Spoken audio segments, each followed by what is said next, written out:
Mesdames et messieurs, bonjour. Donc, bienvenue à tous. J'espère que vous allez bien, malgré les microbes qui arrivent. Voilà, donc maintenant, nous allons reprendre le rythme plus régulier de nos cours, qui va nous mener jusqu'aux vacances. Et je vais commencer par résumer les points essentiels que j'ai abordés lors du premier cours, il y a maintenant 15 jours. Ce qui nous mènera après, bien sûr, très rapidement à ce qui nous occupera les 2 prochains cours. Donc, cette année, nous abordons la mécanique tissulaire sous l'angle de l'information qui l'organise.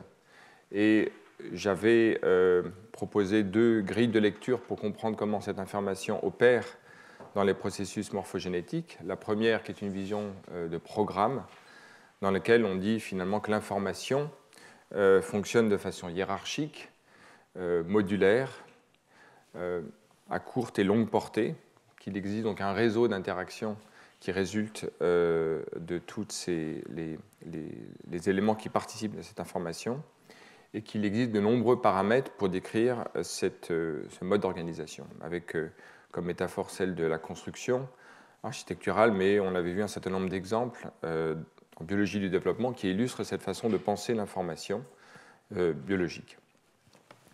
Et une autre grille de lecture qui est celle de l'auto-organisation, dans laquelle il y a une économie de moyens importante, dans la mesure où seules des interactions locales et directes suffisent à voir l'émergence de structures extrêmement complexes.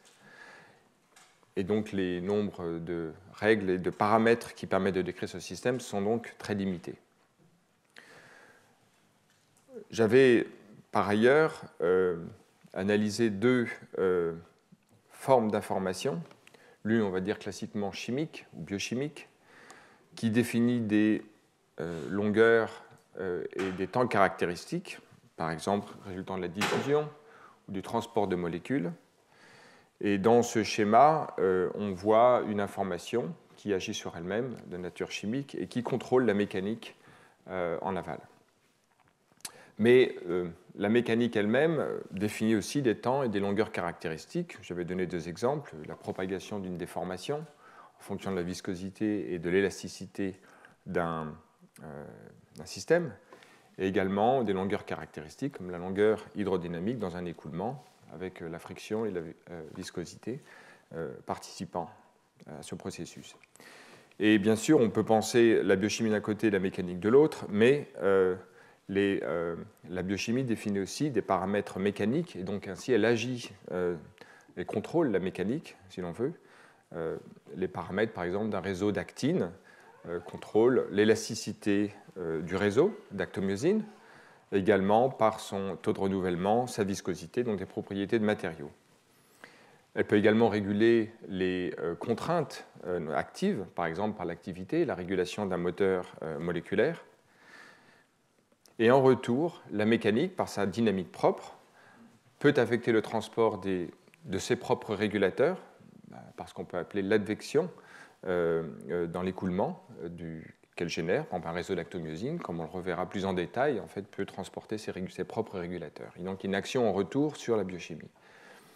Par ailleurs, la mécanique peut induire des phénomènes de mécanotransduction, en quoi les contraintes et les déformations en fait, entraînent en fait, des effets sur les molécules, et donc la signalisation biochimique elle-même peut être régulée mécaniquement. Et enfin, la mécanique module aussi, on le verra de façon plus illustrée, la géométrie de l'environnement, par exemple sa polarité, etc., qui affecte aussi la façon dont la biochimie en fait, déploie son activité dans le temps et dans l'espace.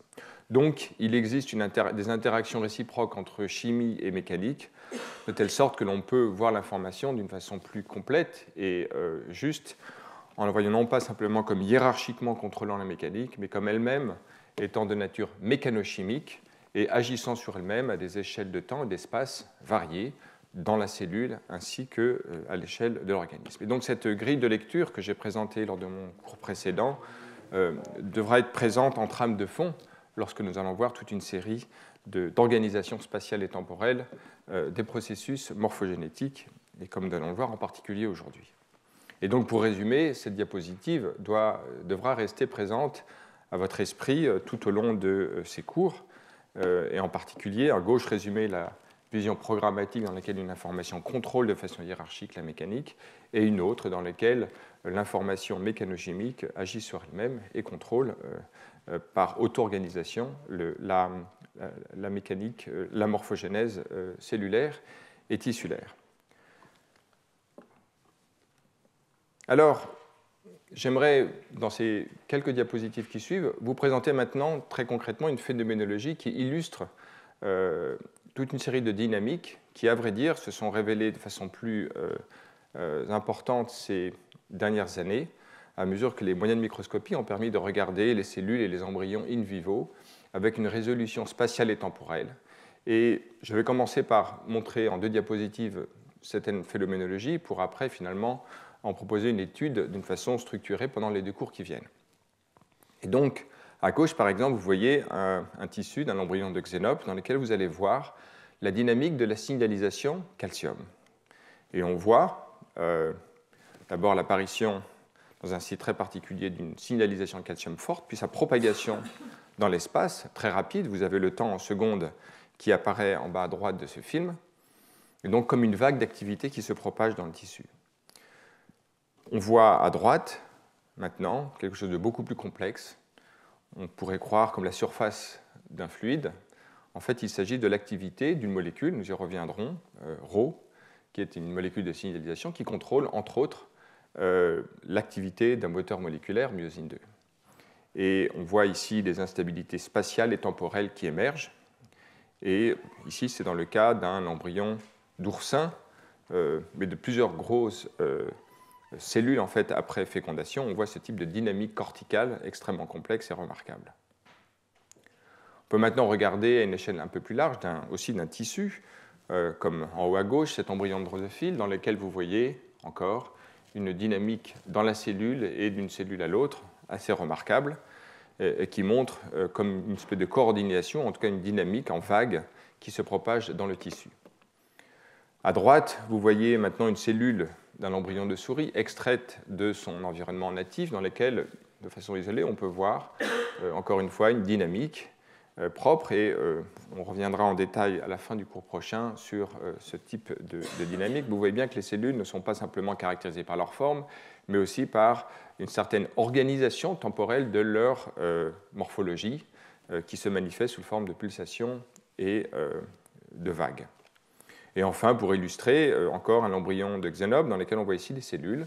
On voit le cytosquelette d'actine et on voit ici, encore une fois, une dynamique pulsatile et en vague assez caractéristique qui montre finalement l'ubiquité de ces dynamiques spatiales et temporelles. Donc, voilà quelques exemples dans différents organismes qui montrent l'ubiquité de ces dynamiques spatiales et temporelles, de ce que l'on peut appeler des instabilités spatiales et temporelles, au sens où, partant d'un état homogène, stable, des instabilités apparaissent. Et donc ces instabilités s'auto-organisent, comme nous allons le voir, vraiment selon un schéma d'auto-organisation comme on l'a vu la dernière fois, et elles se manifestent dans le temps et l'espace. Donc vous allez voir un certain nombre de diapositives qui résument les choses ainsi. Dans l'espace, on peut voir donc une organisation spatiale, des agrégats qui se mettent en place. Nous allons voir, donc il s'agit donc de ces instabilités dites de Turing. Et puis dans le temps, des instabilités temporelles qui montrent que dans un endroit particulier, la dynamique n'est pas stable. En fait, elle évolue, par exemple sous la forme d'oscillation, mais la phénoménologie, là, est riche. On peut les étudier selon un schéma purement chimique, c'est-à-dire des activateurs biochimiques qui interagissent entre eux et qui produisent ces instabilités spatiales et temporelles. Il s'agira donc ici d'une auto-organisation dans un système hors équilibre de nature purement chimique. Mais, comme nous l'avons vu, la chimie contrôle également la mécanique, donc ces instabilités chimiques peuvent produire aussi des instabilités de nature mécanique, mais qui découleront naturellement des instabilités chimiques, selon un schéma hiérarchique.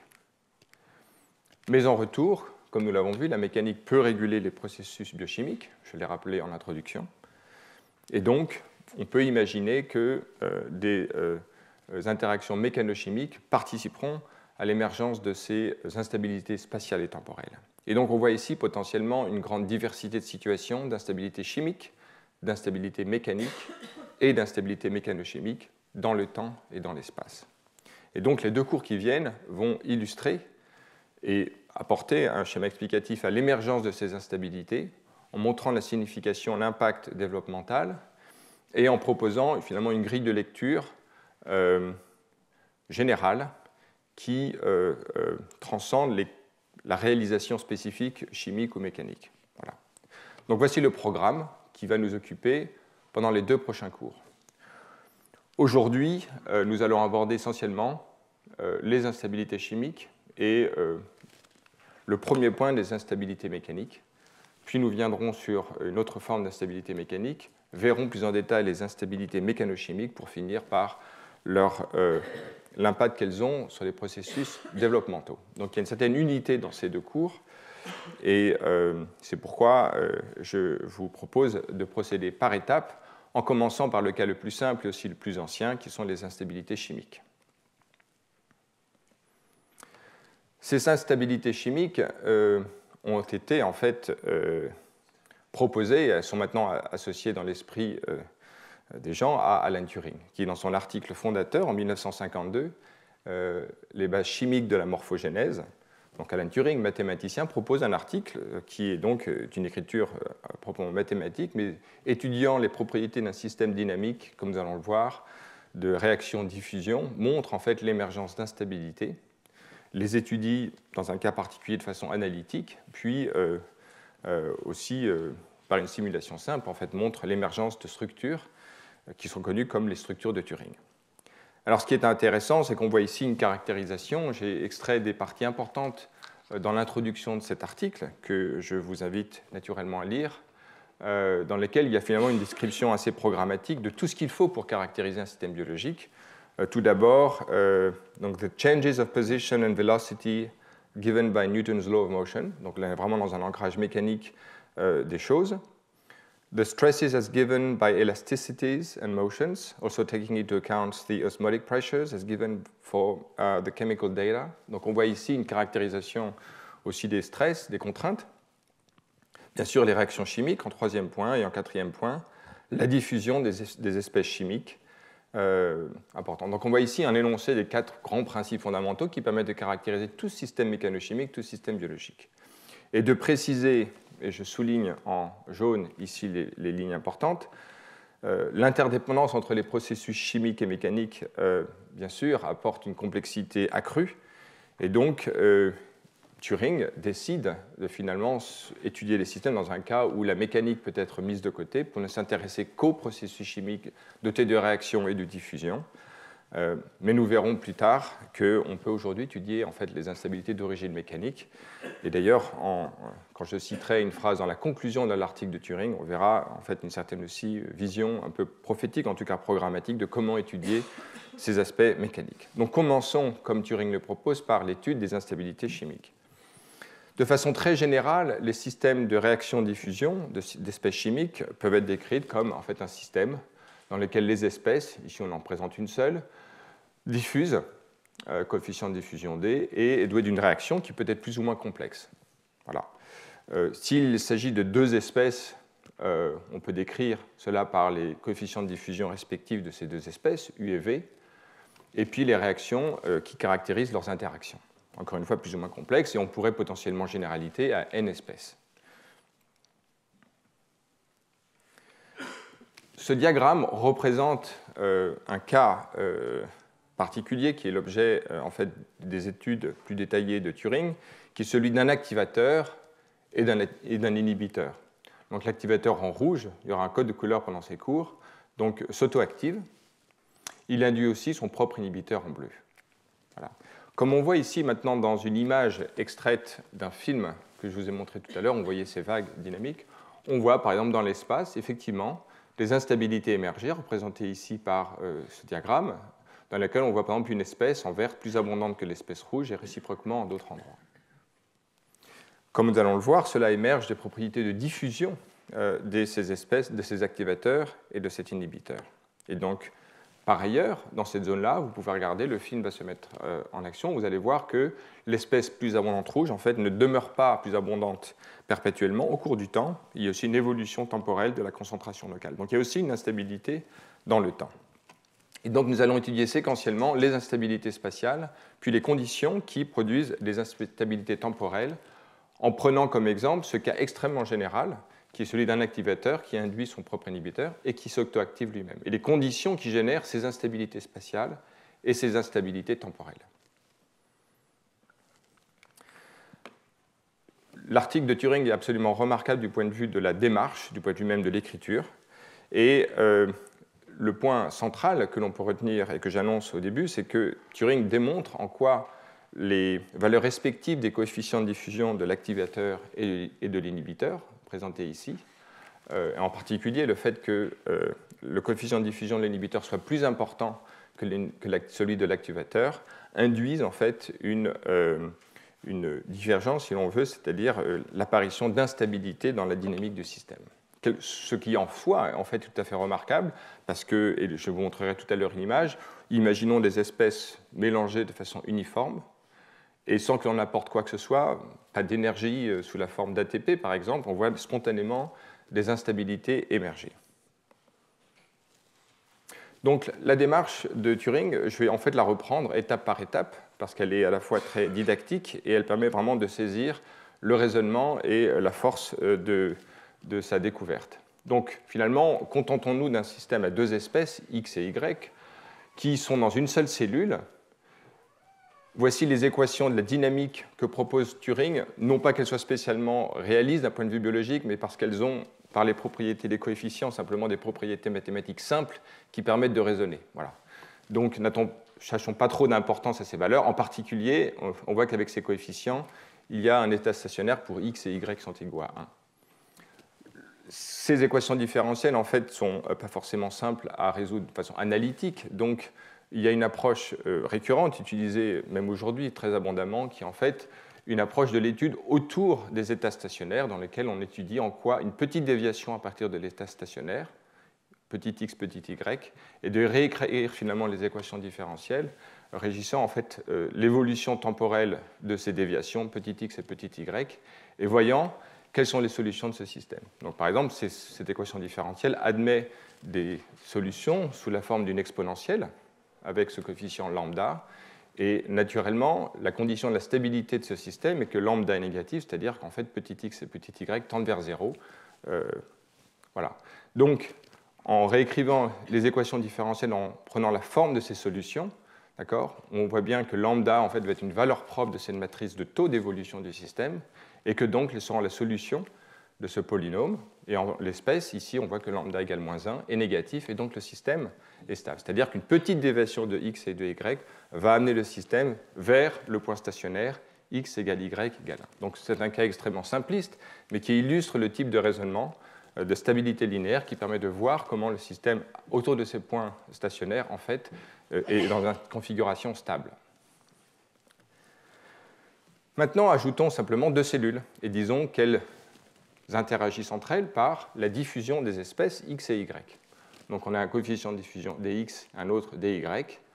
On réécrit exactement selon le même raisonnement les équations différentielles avec les mêmes coefficients en ajoutant simplement le terme de diffusion. Alors on va être en simplement une dimension, d'accord ? Donc on va décrire le terme de diffusion avec la différence de concentration entre les positions, entre les cellules 1 et les cellules 2. Voilà, pour les espèces x et y. Encore une fois, les coefficients sont judicieusement choisis par Turing pour voir un unique état stationnaire dans lequel toutes les valeurs sont égales à 1. D'accord ? Et le point maintenant critique, et que l'on va voir tout de suite, c'est que la diffusion permet au système d'être potentiellement instable. C'est-à-dire que, en particulier, lorsque la valeur du coefficient de diffusion dy est très supérieure à dx, le système peut diverger, admettre donc des solutions qui en fait, qui évoluent vers un état stationnaire différent de l'état initial. Alors, selon exactement la même approche que j'ai illustrée précédemment, on peut considérer en fait les variations autour de l'état stationnaire, réécrire finalement le système d'équations différentielles décrivant la dynamique de ces variations en fonction du temps, Et on a une matrice de taux dans laquelle on voit bien apparaître maintenant les coefficients de diffusion dx, dy, d'accord, en plus des termes de réaction, ici les coefficients 5 et 6 en l'espèce et 7. Et donc, encore une fois, en écrivant les solutions de ce système d'équations différentielles comme des solutions sous une forme exponentielle dans laquelle lambda est ici présent. Lambda, encore une fois, sont les valeurs propres de cette matrice de taux. D'accord ? Et on voit bien, à partir de la forme de la matrice de taux, que finalement, la valeur positive ou négative de lambda va dépendre en fait, des valeurs relatives de dy et de dx. Alors, assez rapidement, pour une matrice 4-4, on voit bien que les valeurs propres sont un peu plus difficiles à calculer. Aujourd'hui, avec les ordinateurs, c'est très simple. Et donc, on peut avoir ici comment, fixant le coefficient de diffusion de l'activateur dx à 0,5 et faisant varier le coefficient de diffusion de l'inhibiteur, et en particulier le faisant augmenter, on voit bien que les plus grandes valeurs propres, ici, sont d'abord négatives en dessous de 1, puis 0, et après sont positives. Donc on est en rouge dans les régimes de valeurs de coefficient de diffusion respectives de y et de x qui ont des valeurs propres lambda négatives, donc le système est stable, alors qu'ici, on a une instabilité qui émerge en raison de la valeur positive des valeurs propres de cette matrice de taux. Et on voit bien que c'est d'autant plus important que le coefficient de diffusion de y est plus important que celui de x, comme on peut le voir ici. Donc voilà ici, résumé, finalement, la caractéristique essentielle du système, c'est qu'une grande coefficient de diffusion de y par rapport à x induit une instabilité spatiale. Alors maintenant, on peut raisonner de façon plus complète, bien que ce soit toujours en une dimension. On voit maintenant une série de cellules connectées les unes aux autres avec exactement les propriétés que l'on a vues dans la diapositive précédente. Encore une fois, on peut écrire de la même façon les coefficients, l'évolution du système autour d'un état stationnaire grand X et grand Y, en voyant l'évolution temporelle des déviations autour de cet état stationnaire, en retrouvant les termes de réaction, les termes de diffusion en une dimension, d'accord ? Et on peut étudier donc l'évolution de ce système. Ici, les solutions de ces équations différentielles sont représentées sous la forme d'une exponentielle avec un terme de fluctuation, lambda, qui est périodique.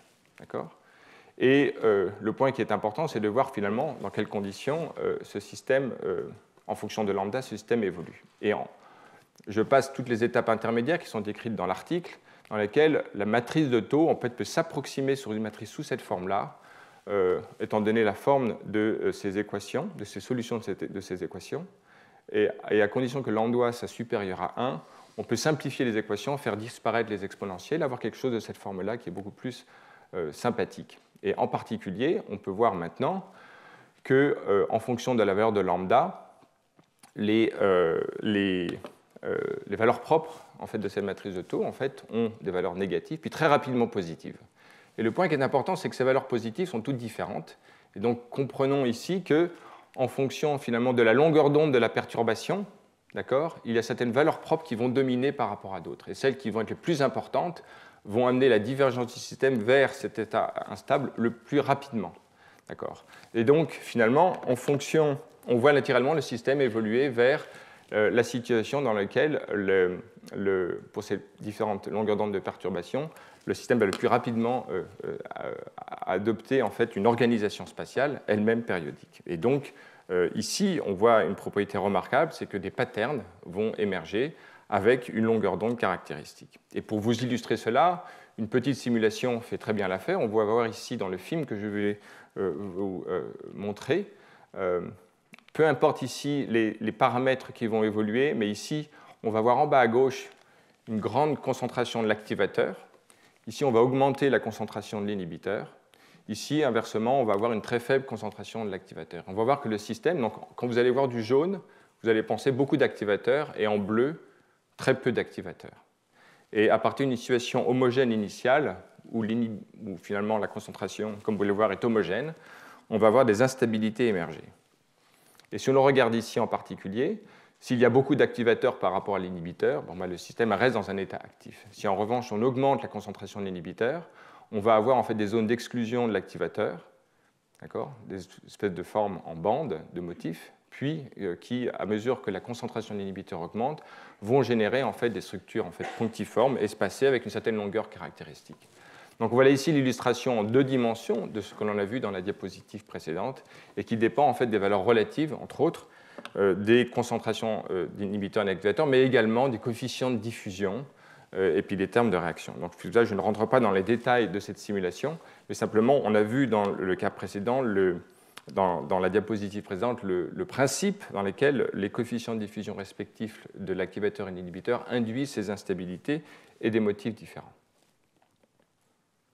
Alors, j'aurai l'occasion de revenir sur des exemples très précis dans lesquels les motifs de Turing, ces instabilités en fait participent au processus de développement. Il y a quelque chose de très classique qui a été vu il y a longtemps, dans lequel, faute d'avoir identifié les acteurs, les espèces notamment chimiques impliquées dans ces motifs de pattern, mais en tout cas une phénoménologie qui s'apparente aux instabilités de Turing, c'est naturellement les motifs de pigmentation, de dimension. Voici un article qui propose une comparaison de simulations à droite et à gauche de données biologiques qui montrent comment différents types de pigmentation sur les pelages de mammifères en fait, peut s'expliquer en termes de modification de paramètres d'instabilité de Turing. Avec notamment ici, ce qui est remarquable, la grande diversité de motifs qui peut émerger. Voilà. Donc c'est un système qui est très simple, mais dans lequel il y a une très grande diversité de formes qui peuvent être générées en fonction des paramètres du système, des termes de réaction et des termes de diffusion. Mais la condition essentielle à l'émergence de ces instabilités, c'est vraiment l'existence de coefficients de diffusion différents pour l'inhibiteur et l'activateur. C'est ce que met en évidence très clairement Alan Turing dans son article. Alors, l'article d'Alan Turing étudie tout un grand nombre de situations différentes d'un point de vue mathématique. Seule l'une d'entre elles, en fait, semble avoir un lien fort avec les systèmes biologiques. C'est pourquoi il a retenu l'attention des biologistes, sinon tout de suite, en tout cas dans les décennies qui ont suivi. Mais dans les années 70, Hans Meinhardt, indépendamment de Turing, ignorant en fait l'article de Turing, a redécouvert ces instabilités spatiales et les a étudiées donc sous l'angle en fait, de ce qu'il appelle une excitation locale et une inhibition globale du système. Excitation locale, inhibition globale renvoie au fait que les coefficients de diffusion de l'activateur et de l'inhibiteur sont différents. C'est en vertu du fait que l'inhibiteur a une diffusion plus importante que l'activateur qu'il permet une inhibition globale du système. Donc, dans cet article, qui finalement est beaucoup plus facile à lire pour un biologiste, en ce qu'à la fois il décrit les systèmes d'équations différentielles qui gouvernent la dynamique de ce système, représenté au centre, mais montre beaucoup mieux que ne le fait Turing, parce qu'il est lui-même peut-être plus directement lié, intéressé par la biologie que ne l'était Alan Turing, montre en quoi, en fait, au niveau cellulaire comme au niveau tissulaire, ce type d'instabilité peut peut-être avoir une signification, un pouvoir explicatif de l'émergence de structures organisées. Donc on revoit ici, alors c'est un exemple d'équation différentielle dans laquelle on voit une contribution. Donc on a ici les espèces activateurs et inhibiteurs avec le même code de couleur en rouge et bleu. On voit ici décrit le fait que l'activateur se produit lui-même. Il y a un terme non linéaire, il y a l'effet inhibiteur de l'inhibiteur. Les deux espèces aussi se dégradent et diffusent. D'accord ? Il y a aussi un taux de production basal qui est important pour faire que le système ne parte pas de zéro. Et l'inhibiteur, en fait, est dépendant en fait, de l'activation, est induit par le propre activateur, en rouge, pardon. Donc, ce qui est remarquable, c'est qu'encore une fois, alors en 70, les ordinateurs sont plus puissants que dans les années 50, et donc Hans Meinhardt étudie de façon beaucoup plus systématique les types de motifs qui émergent suivant les paramètres du système. Et dans son article donc, de 1972, 20 ans après Alan Turing, j'extrais ces deux diagrammes qui montrent finalement que, par exemple, dans un cas où le coefficient de diffusion de l'inhibiteur est particulièrement important, la longueur, finalement, vous vous souvenez, la longueur de ces motifs qui émergent dépend des paramètres du système, donc coefficient de diffusion. On voit ici en fait, qu'il y a une grande instabilité qui émerge. On voit l'émergence d'un gradient. Vous vous souvenez, dans le cours précédent, on avait parlé des morphogènes, de ces gradients de concentration. Voilà exemple comment en fait, peut se générer lui-même un gradient de morphogène comme en fait, résultant d'une instabilité de Turing, dès lors que finalement la longueur caractéristique de la diffusion est grande en fait, par rapport à la taille du système. Voilà ce que l'on obtient ici. Donc on a les distributions de l'activateur et la distribution de l'inhibiteur ici. Si l'on réduit en fait, le coefficient de diffusion de l'inhibiteur, toutes choses égales par ailleurs, en fait, quand celui-ci est faible par rapport à la taille du champ dans lequel se produisent ces réactions, à ce moment-là, on a des motifs périodiques qui apparaissent. C'est-à-dire que finalement, ce qu'on a représenté ici à une grande distance se retrouve ici à une plus courte distance. Voilà. Mais c'est le même phénomène qui apparaît. Donc vous voyez apparaître ici une situation de brisure de symétrie, apparition de ce qu'on pourrait appeler un morphogène, et puis ici, au sens gradient de concentration, et ici, l'apparition de motifs périodiques dans un système. Voilà. Donc finalement, pour représenter aussi graphiquement ce que l'on vient de représenter par excitation locale, inhibition globale, voyons en fait qualitativement ces trois états en fait, dans l'évolution du système, avec ici simplement les espèces. Au début, on a une distribution homogène des molécules rouge et bleu. L'activateur, en fait, pour des raisons liées à des fluctuations, par exemple localement, va être au-dessus d'un certain seuil. Et en raison de cette boucle autocatalytique qui le voit amplifier sa concentration, comme on peut le voir ici, l'activateur va augmenter sa concentration. Il va aussi induire son propre inhibiteur, mais comme l'inhibiteur diffuse plus rapidement, il va éteindre une activation qui pourrait apparaître à une certaine distance de cette activation locale, et ne pas empêcher l'activation déjà induite en rouge ici. Et donc le système s'amplifiait et inhibait à une plus grande distance l'émergence d'autres états actifs.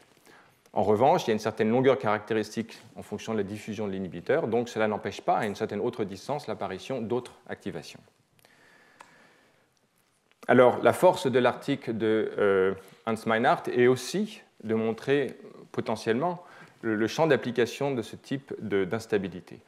En particulier, de le voir potentiellement s'appliquer aux processus macroscopiques multicellulaires, en particulier pour des raisons qui sont liées à son propre intérêt sur le développement de l'hydre, et à partir de structures dissociées, de réagrégation et de formation en fait, de ces tentacules qui sont caractéristiques de la morphogénèse de l'hydre, et d'étudier la périodicité de ces tentacules et de vouloir les expliquer potentiellement par les instabilités de Turing. Voilà.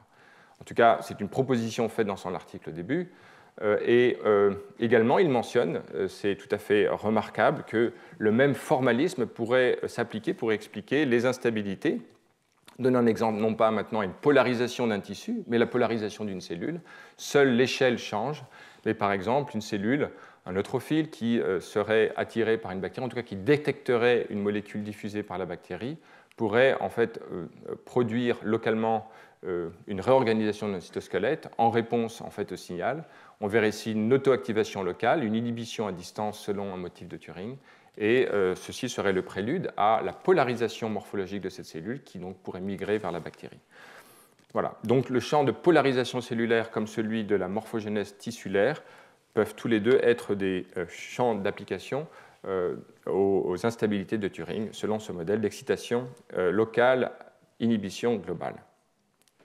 Alors il y a une autre forme que peut prendre cette instabilité de Turing, dans laquelle, au lieu de dire qu'on a un inhibiteur de l'activateur, on va avoir un substrat qui peut être déplété, c'est-à-dire que sa concentration va chuter en raison de sa consommation au fur et à mesure de la réaction, et lorsque le substrat ne sera plus là, l'activateur ne pourra plus fonctionner, donc on aura un effet inhibiteur et un négatif feedback de facto. Donc on voit ici les équations qui permettent de décrire ce type de comportement, notamment le fait que B en fait, est utilisé comme substrat dans la réaction, et puis on a aussi dégradation, diffusion de ces espèces. Et également ici donc, la description de l'évolution de la concentration de B, qui dépend bien sûr de A, donc de ce propre activateur, mais qui dépend aussi de la réaction, donc il y a une inhibition. Il y a aussi un phénomène de saturation qui est décrit par ce terme ici. Et vous voyez qu'avec ce système de réaction, qui est assez intuitif, on voit bien que la consommation d'un substrat, sa disparition, aura un effet inhibiteur. C'est d'ailleurs quelque chose qui est utilisé pour décrire par exemple, la dynamique des écosystèmes prédateur-proie. Si jamais le prédateur n'a plus de proie, eh bien, il ne va plus pouvoir se reproduire. Il y aura un effet en retour qui va induire en fait, une disparition locale du prédateur. Mais le prédateur disparaissant, la proie va pouvoir de nouveau se mettre à se développer. Donc aussi condition d'une instabilité temporelle, nous y reviendrons. Donc ce schéma est aussi extrêmement important et il y a un certain nombre de champs d'application biologique dans lesquels celui-ci est beaucoup plus approprié que le système activateur-inhibiteur. Voilà. Et on voit ici par exemple une simulation en 2D de Meinhardt dans son article, dans lequel il montre comment, ici, les concentrations respectives de l'activateur et du substrat sont anticorrélées l'une à l'autre, avec ici, au cours du temps, l'évolution du système. Donc quelque chose qui, formellement, ressemble énormément. Donc, rappelons-nous, deux modalités, activateur-inhibiteur avec des coefficients de diffusion différents, ou alors activateur-substrat, substrat qui est déplété, avec encore des coefficients de diffusion différents. Vous vous souvenez, dans le cours précédent, je vous avais montré en illustration des systèmes auto-organisés, sans parler nommément de Turing, un article qui montrait l'organisation de fourmilières de Guy Terolaz à Toulouse, notre collègue de Toulouse, et qui a popularisé et étudié, sous l'angle des instabilités de Turing, l'émergence de structures dans les fourmilières. La dernière fois, c'était un système qu'on pouvait représenter sous la forme d'un activateur-inhibiteur, au sens où la température jouait sur, sur la concentration de la phéromone qui induisait un positive feedback. Ici, on voit ici donc, au cours du temps l'émergence de petits tas de fourmis mortes, parce que les fourmis mortes ne sont pas laissées à l'abandon, elles sont récupérées, elles forment des petits tas, et il y a un système autocatalytique, parce que les fourmis aiment bien déposer des fourmis mortes là où il y a déjà des petits tas de fourmis mortes. D'où l'amplification de ces tas, et il y a des longueurs caractéristiques de ce système. Et à partir du moment où il n'y a plus de fourmis mortes, il y a donc déplétion du substrat, il y a une réorganisation de l'espacement entre ces différents tas de fourmis. On le voit ici au cours du temps, dans une arène de 25 cm, par exemple, avec 100 fourmis mortes, on voit au cours du temps l'augmentation du nombre de petits tas, puis après leur disparition, jusqu'à un état stationnaire qui correspond en fait et qui dépend lui-même, ces valeurs respectives dépendent de la concentration du nombre des fourmis mortes. Alors on voit ici une variation de la taille de l'arène entre là et là, et puis de l'augmentation dans une arène fixe du nombre de fourmis mortes. Et donc on voit ici phénoménologiquement la comparaison des données expérimentales et un modèle de Turing, résumé ici, dans lequel on va voir la diffusion liée au fait à la dynamique, modélisée comme aléatoire des fourmis, et puis un terme qui correspond à, je ne caractérise pas ce qu'il y a ici, mais de déplétion du substrat en fonction de sa consommation. C'est-à-dire qu'à partir du moment où il n'y a plus de fourmis mortes, la dynamique du système va elle-même s'inhiber. Donc ici, un exemple dans lequel ce type de schéma fonctionne bien. Alors nous avons vu ces instabilités spatiales. Maintenant, nous allons voir comment on peut aussi générer des instabilités temporelles extrêmement riches. Et pour cela, reprenons le même schéma d'un activateur autocatalytique, d'un inhibiteur du système. Mais maintenant, nous allons voir les conditions dans lesquelles une instabilité temporelle peut émerger. On a le même système d'équations que l'on a vu précédemment. Mais finalement, maintenant, le point important, c'est de voir, c'est non plus les coefficients de diffusion différents de l'activateur et de l'inhibiteur qui vont importer, c'est en fait les vitesses des réactions. Intuitivement, on voit bien que si la réaction autocatalytique de l'activateur est beaucoup plus rapide que l'inhibiteur, à ce moment-là, une émergence locale, la production locale de l'activateur va précéder l'apparition de l'inhibiteur, mais la concentration de l'inhibiteur avec un délai va inactiver le système en retour et induire donc une évolution temporelle de la concentration de l'activateur. Donc c'est l'existence d'un délai, dans la production de l'inhibiteur en raison d'une réaction plus lente, qui est la source de ces instabilités temporelles. Il est aussi important, en tout cas dans le système d'équations décrit par Hans Meinhardt, de voir que le taux de dégradation de l'inhibiteur doit être plus faible que celui de l'activateur pour voir émerger, dans ce cas-là, ces instabilités temporaires. Et le point important, c'est que ces propriétés induisent ce qu'on appelle une période réfractaire, c'est-à-dire la période pendant laquelle l'inhibiteur domine. Il va avoir un temps caractéristique à cette période réfractaire qui, en fait, correspond au temps nécessaire pour la disparition, par diffusion ou dégradation, les deux conjugués, de l'inhibiteur. Et cette période réfractaire est un trait caractéristique de ces systèmes dits excitables. On va voir leur forme de bistabilité, d'excitabilité ou même d'oscillation. Alors, déjà, j'aimerais vous montrer la diversité des conditions biologiques dans lesquelles ces instabilités temporelles émergent. Le cas très classique de ces systèmes excitables et de propagation d'une information, c'est en fait la propagation du potentiel d'action. Vous savez que pour transporter une information en biologie, on peut diffuser, mais si la distance est trop grande, comme c'est en racine carrée, en fait, ça va être très très lent. Donc, par exemple, le temps pour qu'une molécule diffuse le long des plus grands neurones de l'organisme, ça va être plusieurs dizaines d'années. Donc, il y a une modalité qui est en fait le transport aussi, qui peut être très rapide avec les moteurs moléculaires, mais la forme de loin la plus efficace, c'est ce dont nous parlons aujourd'hui, qui sont ces instabilités temporelles dans les systèmes excitables, dans lesquels nous allons voir comment une propagation peut être extrêmement rapide, et la forme la plus rapide, c'est celui du potentiel d'action. On voit ici le schéma biologique qui correspond à cette notion d'activation avec un positive feedback très rapide, d'accord, et d'une inhibition avec un retard. Donc ici, une réaction rapide et une réaction lente. D'accord ? Ici, ce dont il s'agit, c'est la dépolarisation de la membrane. Et la diapositive suivante revient rapidement dessus. J'aimerais, dans cette diapositive, vous montrer finalement que, par exemple, les ondes calciques que l'on peut voir dans un embryon de xénople, dans un œuf fécondé, répondent aussi à ce type de schéma dans lequel il y a un positive feedback dans l'activation du calcium très rapide et une inhibition plus lente liée au pompage des ions calcium. Vous allez voir dans ce film à droite l'apparition en fait de ces ondes calcium, leur propagation en vague à travers l'embryon, qui font quand même plusieurs millimètres chez les xénopes, donc c'est une propagation extrêmement rapide.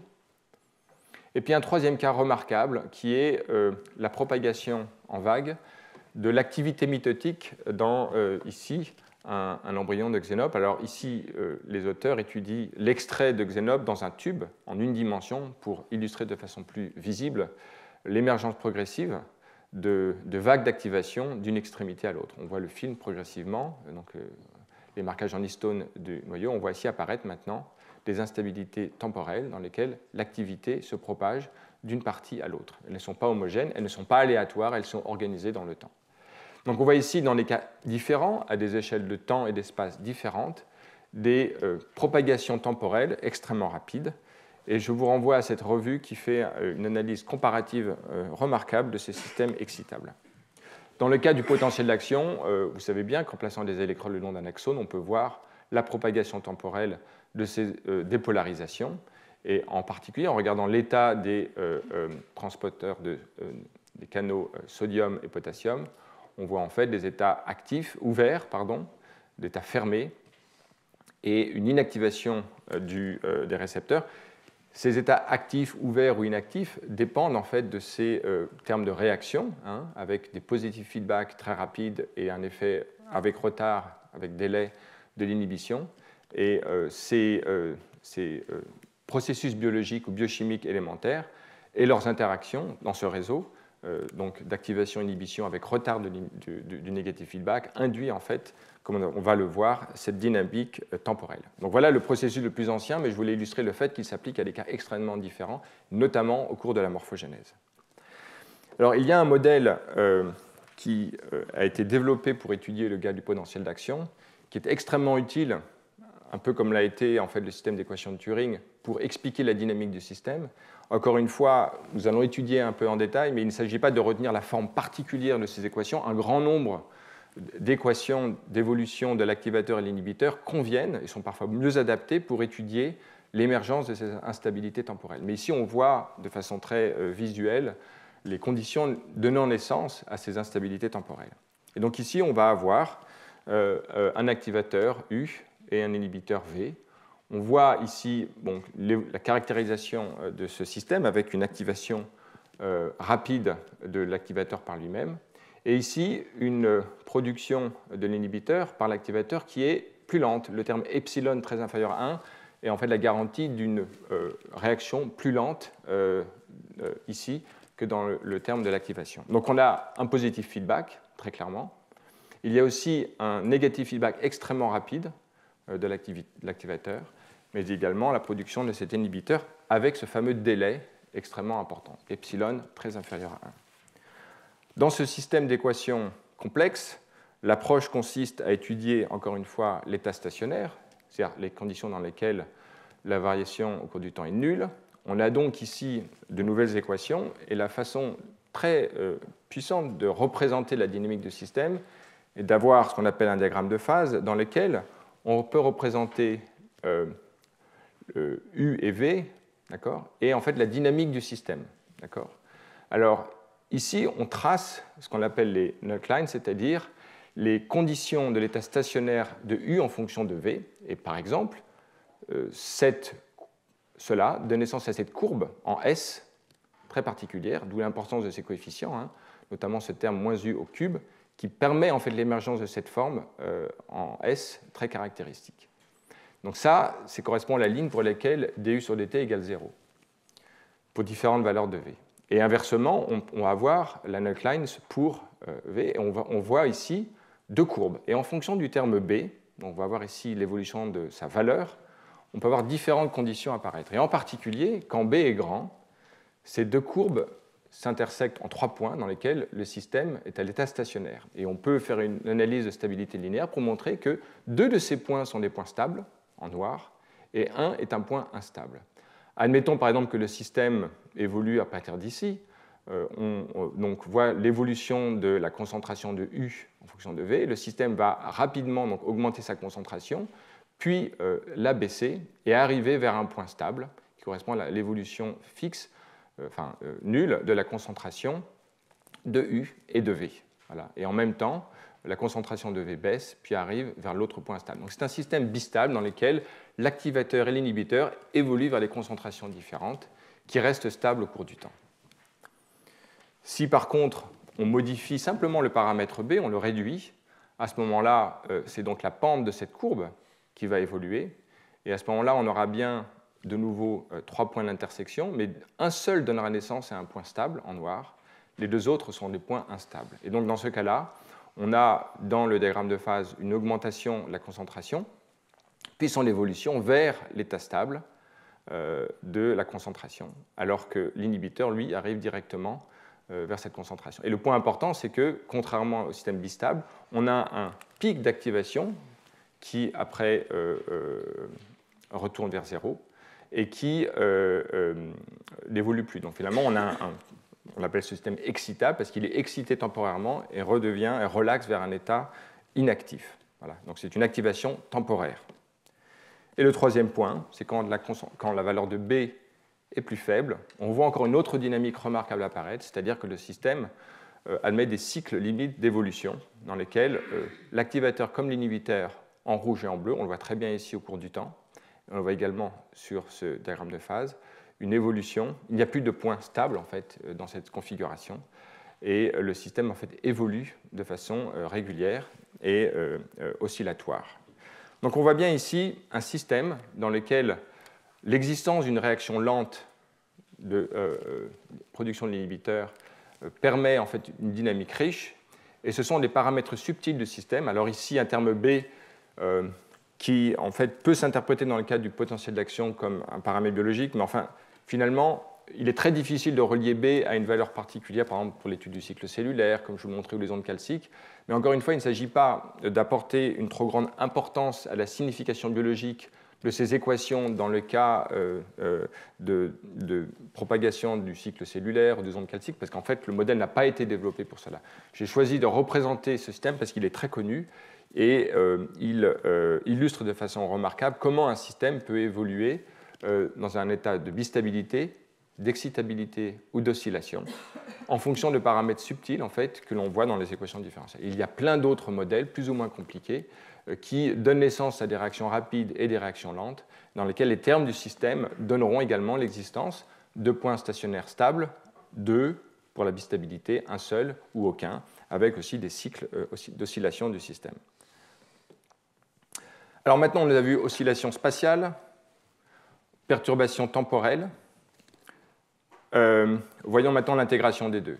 Alors, j'ai choisi ce film parce qu'il a eu une certaine visibilité lorsque ces expériences de chimistes ont été faites, ce qu'on appelle les instabilités de Belousov-Zabotinsky, dans lesquelles des espèces chimiques mélangées, naturellement, produisent des instabilités spatiales et temporelles avec des ondes progressives que l'on va voir dans ce film. Voilà, donc vous voyez ici des choses assez remarquables, et on se demande vraiment comment ce système apparaît. quand cet article a été soumis, l'observation de ce phénomène a été caractérisée au début, les gens disaient cela viole le second principe de la thermodynamique, c'est impossible, et donc je crois que l'article a été même rejeté. Alors on sait maintenant, et Turing a apporté au moins un modèle d'explication simple à ce genre de choses, ces choses extrêmement remarquables et belles, en fait, se produisent naturellement en considérant, par exemple, le jeu de deux espèces, activateurs-inhibiteurs. Alors ici, le système est beaucoup plus compliqué. Hein. On a 3 espèces au moins, avec des équations beaucoup plus compliquées. Mais néanmoins, je voulais simplement vous citer cet exemple classique et surtout vous montrer que ces ondes progressives apparaissent avec donc l'émergence d'instabilité spatiale et temporelle, et dont on sait en fait qu'elles sont présentes en biologie. Alors justement, et en continuant sur l'étude de ces systèmes excitables, ajoutons maintenant ce qu'il manquait, c'est-à-dire le terme de diffusion. On retrouve les mêmes équations que tout à l'heure, les termes de réaction, et on ajoute maintenant simplement un terme de diffusion. On va dire que c'est le même coefficient de diffusion pour les 2 espèces, l'activateur et l'inhibiteur. Et l'on voit ici donc une représentation dans l'espace et dans le temps, ce qu'on appelle un chymographe. Et en absence de diffusion, c'est ce que nous avons vu précédemment, hein, il y a, en l'absence de réaction de diffusion, le système donc, actif localement n'évolue pas. Si on ajoute le terme de diffusion, naturellement l'espèce activée en fait, va diffuser, se propager, et puis finalement s'éteindre, parce que l'espèce va être complètement diffusée. Donc voilà un état extrêmement inintéressant, mais qui montre en fait d'une certaine façon les choses bien connues des lois de diffusion, par exemple. Mais maintenant, lorsqu'on a une bistabilité, des conditions de bistabilité du système, en l'absence de diffusion, c'est ce que nous avons vu, il y a activation rapide et évolution vers un état stable, une concentration élevée de la molécule. Si maintenant on ajoute simplement cette condition en termes de diffusion, donc comme on le voit ici, à ce moment-là, les zones de l'espace qui n'avaient pas d'activateur vont en avoir, vont, en raison de la bistabilité du système, évoluer au-delà d'un seuil vers l'activation, en rouge, d'accord, et elles-mêmes aller vers cet état stable, en orange, et puis elles vont de proche en proche activer toutes les différentes zones de l'espace jusqu'à l'activation de tout le domaine et l'existence donc, de cet état stable, orange, pas simplement au point de départ, mais dans toutes les zones de l'espace représentées ici en une dimension. Donc on voit ici une propagation en vague qui a la forme d'un V dans ce chymographe. Dans un cas d'un système excitable, même principe, sans diffusion, on a activation puis inactivation du système, donc le système meurt. Mais si on ajoute un terme de diffusion, cette dynamique ici se retrouve et se propage de proche en proche et donne ainsi l'existence en fait, d'une activation, d'un train d'activation qui se propage latéralement par diffusion, mais qui ne perdure pas parce que c'est un système excitable et non pas un système bistable. Et enfin, dans un régime oscillatoire, on va retrouver la même dynamique, c'est-à-dire un système qui, une fois qu'il a été inactivé, peut se réactiver lui-même parce qu'il n'existe pas d'état stable. Le système est simplement dans un cycle limite. Et cette dynamique se propage de proche en proche. Donc on trouve cette dynamique, comme on peut le voir d'ailleurs, le film des instabilités Belousov-Zhabotinsky est un cas qui représentait ça, c'est-à-dire localement une activité oscillatoire et qui se propage dans l'espace au cours du temps. Donc, voyons plus en détail quelles sont, dans le schéma que nous avons vu, notamment dans ce diagramme de phase, quelles sont les conditions qui permettent et pourquoi finalement ce type de propagation se produit. Finalement, dans un cas simple où le coefficient de diffusion est, disons, d'une valeur 1, donc faible, si il n'y a pas de réaction, l'activation se produit, des zones de faible concentration vont profiter de la diffusion de l'espèce active, d'accord, et donc vont augmenter transitoirement la concentration s'il y a un peu de diffusion, mais le système va mourir en fait, très rapidement en raison même de la diffusion, et il va mourir d'autant plus vite que le coefficient de diffusion est important. Voilà, en augmentant le coefficient de diffusion, le système en fait, s'éteint très rapidement. C'est-à-dire qu'en fait, il y a ici une petite activation, mais par diffusion, en fait, on est en dessous du seuil et le système en fait, meurt. Ajoutons maintenant le terme de réaction, qui est celui qui est vraiment important, et là, en fait, on voit toutes les caractéristiques du système émerger. C'est-à-dire qu'à des concentrations de diffusion, à des coefficients de diffusion faibles, l'activation va pouvoir se propager.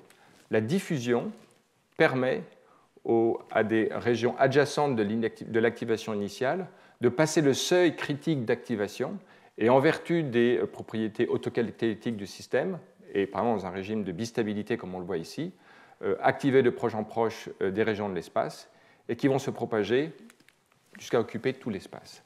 Donc finalement, voyons que la diffusion, permet au système à des régions initialement inactives de passer le seuil critique d'activation. Et sans la diffusion, elles ne peuvent pas passer ce seuil critique d'activation, mais les fluctuations de départ ne le permettent pas. Donc c'est pour ça en fait que la diffusion est si importante dans ce cas-là. Si en revanche la diffusion est trop importante par rapport au terme de l'auto-activation du système, le système peut s'éteindre.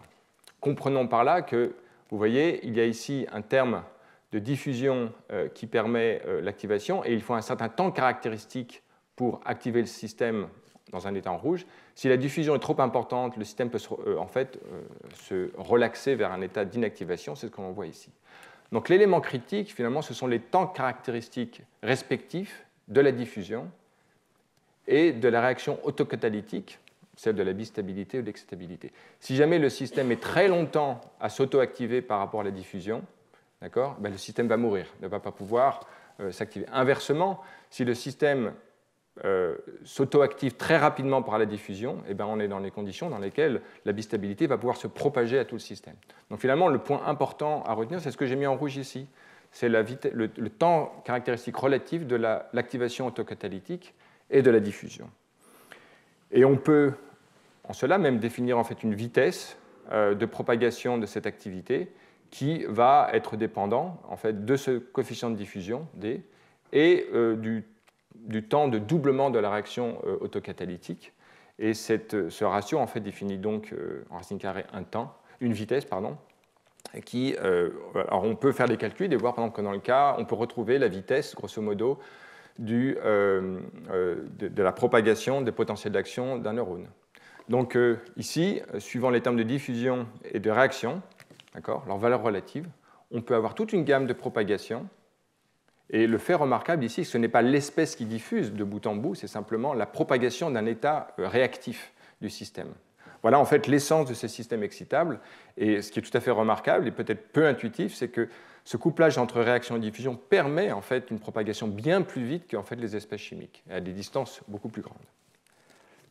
L'autre caractéristique remarquable de ces systèmes excitables est le fait qu'à partir de fluctuations stochastiques dans un milieu tout à fait homogène, on voit apparaître spontanément des structures organisées. C'est ce qu'on voyait très bien dans le film de Belousov-Zabotinsky. Le système est homogène, on ne voit pas les fluctuations, mais on les imagine en fonction de la température.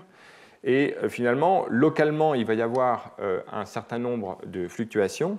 Si l'on dépasse le seuil critique d'activation, le système va pouvoir s'emballer, s'activer, et avec des fréquences d'activation différentes en différents endroits, le pacemaker va être celui qui va avoir la fréquence la plus haute. Et on le voit apparaître alors dans ces simulations, dans lesquelles on voit à partir de fluctuations initiales l'émergence de points d'activation. Donc c'est un système maintenant ici oscillatoire. On voit au cours du temps activation, inhibition, etc. On voit la propagation au cours du temps et la structure s'organise. Au début, on a des fluctuations.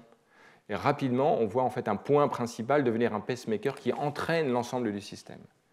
On le voit bien dans les simulations, mais des expériences, par exemple, sur le cycle cellulaire, dont je vous parlais tout à l'heure chez de Xenop, montrent très bien, donc c'est un article dans Nature de James Ferrell, la citation est ailleurs, mais cette revue, en fait, y fait référence, naturellement.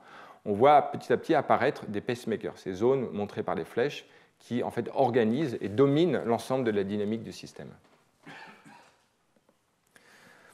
Donc, en résumé, ces systèmes excitables ont des propriétés qui d'ailleurs permettent expérimentalement de les identifier, d'en voir la trace. Le premier, c'est l'existence d'un seuil critique d'activation. Il faut passer ce seuil critique d'activation pour que le système devienne dans un état bistable, excitable ou oscillatoire. En dessous, il ne sera pas excité.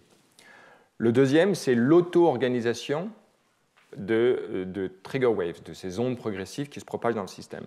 Il n'y a pas de master control qui organise dans l'espace et le temps ces ondes. Elles se produisent d'elles-mêmes des équations qui régissent l'interaction entre les réactions entre activateurs et inhibiteurs et leur diffusion relative.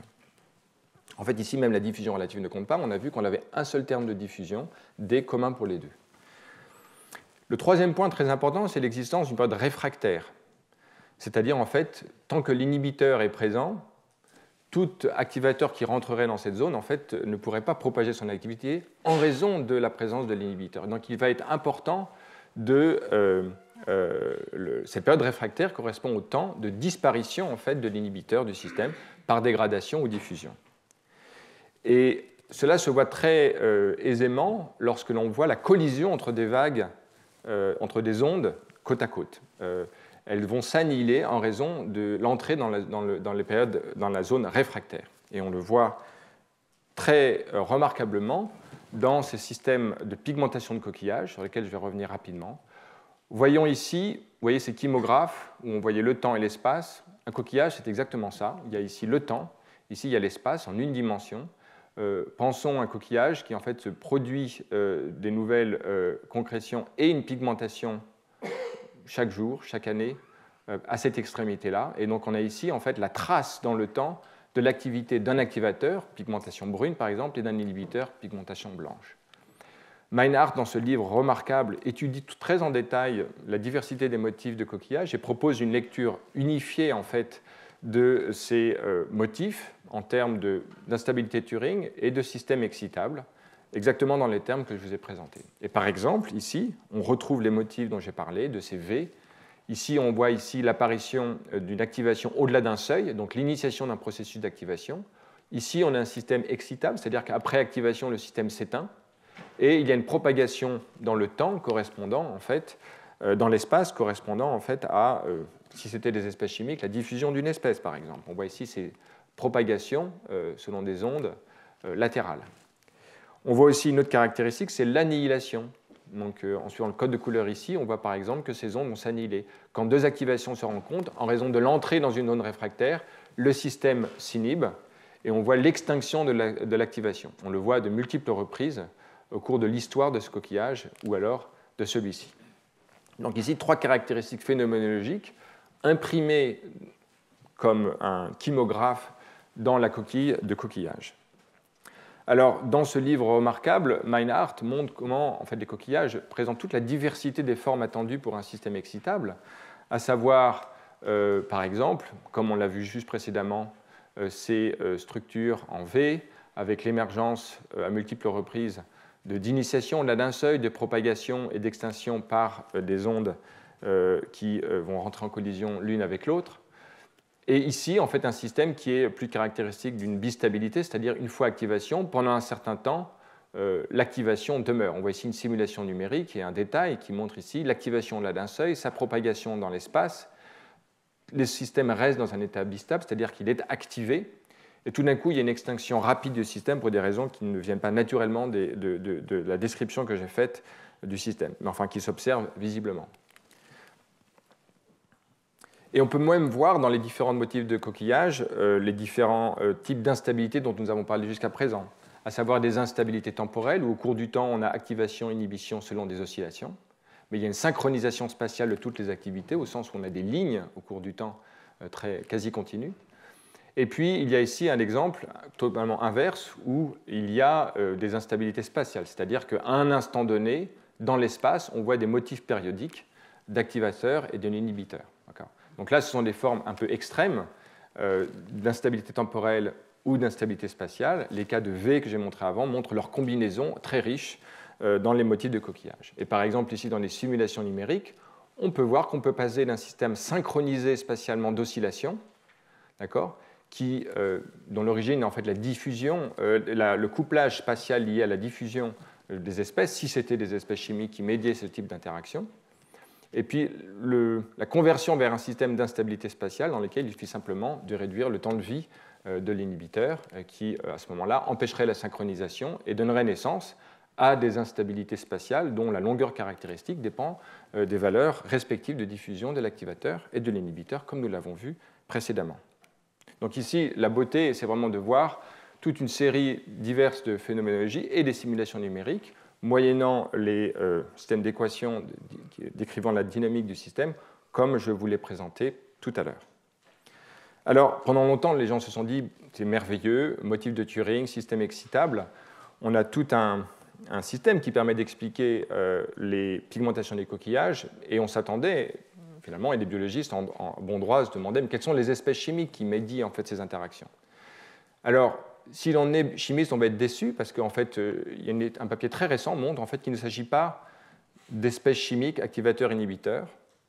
On va voir que c'est autre chose. Mais la force du modèle de Turing, c'est de montrer qu'indépendamment de la réalisation spécifique, par exemple sous forme d'espèces chimiques, ces instabilités peuvent néanmoins se produire. Donc il y a quelque chose de très abstrait dans la description de Turing, qui était mathématicien, et qui en fait transcende finalement les modes de réalisation qui peuvent être chimiques. Et comme on va le voir, ces types de réalisation maintenant est en fait sous forme de réseau d'activité de neurones.